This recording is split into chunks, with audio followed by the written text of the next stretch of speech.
one of the issues that we deal with in our introduction is the relationship between the history that we get in Samuel Kings and the history that we get in Chronicles.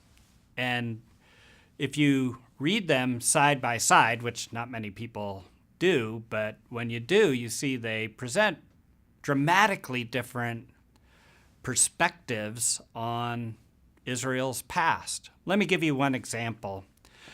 In the book of Kings, there's an early king of Judah whose name is Abijah. And if you read the account of his reign in the book of Kings, you see that he is a very bad king. He does evil things. And you also see that in the book of Kings, he's not even called by his normal name. He's called Abijam. And I'll come back to that in a minute. And if you look at his genealogy, his mother, Ma'akah, her father is Absalom. Now, you turn to the book of Chronicles, the account of the very same king. He's given his regular name there, Abijah. And everything he does is good, positive. He gives a wonderful sermon praising God. And you look at what it says about Ma'akah's father, it's given as Uriel of Gibeah. And now this is just typical of the difference between Samuel Kings, which gives a negative perspective on the history of Israel, and Chronicles, which gives a positive one. So the first question is why? And the why is it's tailoring a presentation of Israel's past to the questions that their contemporary readers have. And as we explain in the introduction, it's very clear that Samuel Kings was written during the exile. And the question in the mind of the audience is, why are we in exile? So the author is going back and reviewing the history in order to answer that question. And to answer that question, it selects episodes that show Israel's sin, which is what led to their judgment. And interestingly, it uses the book of Deuteronomy as a standard. Now, we can't go into the details of that here, but we do in the introduction, of course. But it comes up and says, the bottom line is that Israel has sinned, broken the law of Deuteronomy, and therefore deserves the judgment, which is announced in Deuteronomy 27 and 28, the curses of the covenant.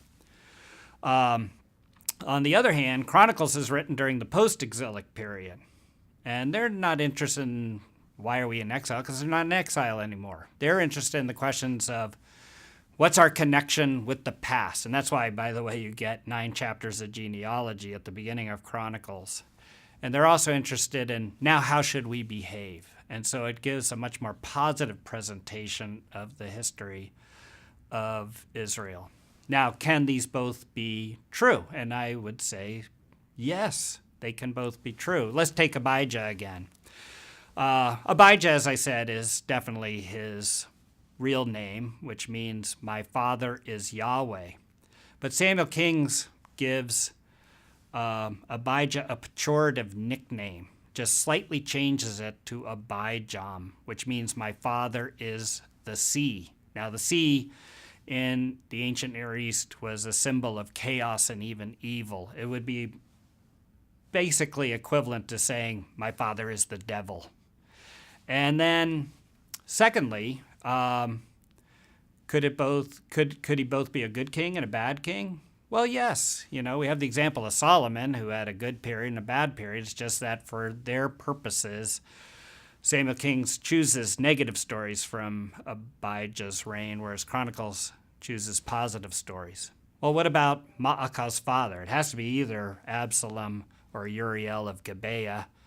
Well, not really, because the word father in Hebrew means ancestor.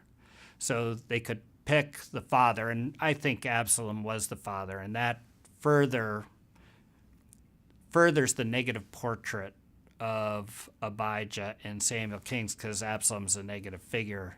But Chronicles purposely chooses perhaps a grandfather or a great-grandfather who's more neutral. We don't know anything else about Uriel of Gibeah. So it's a very interesting story, but comparing Samuel Kings to Chronicles is like the issue that we have in the New Testament with the Synoptic Gospels, Matthew, Mark, and Luke. And if we really study it, we see that these two synoptic histories and these three Gospels are giving us true, authentic portraits of the history, but are doing so for theological purposes.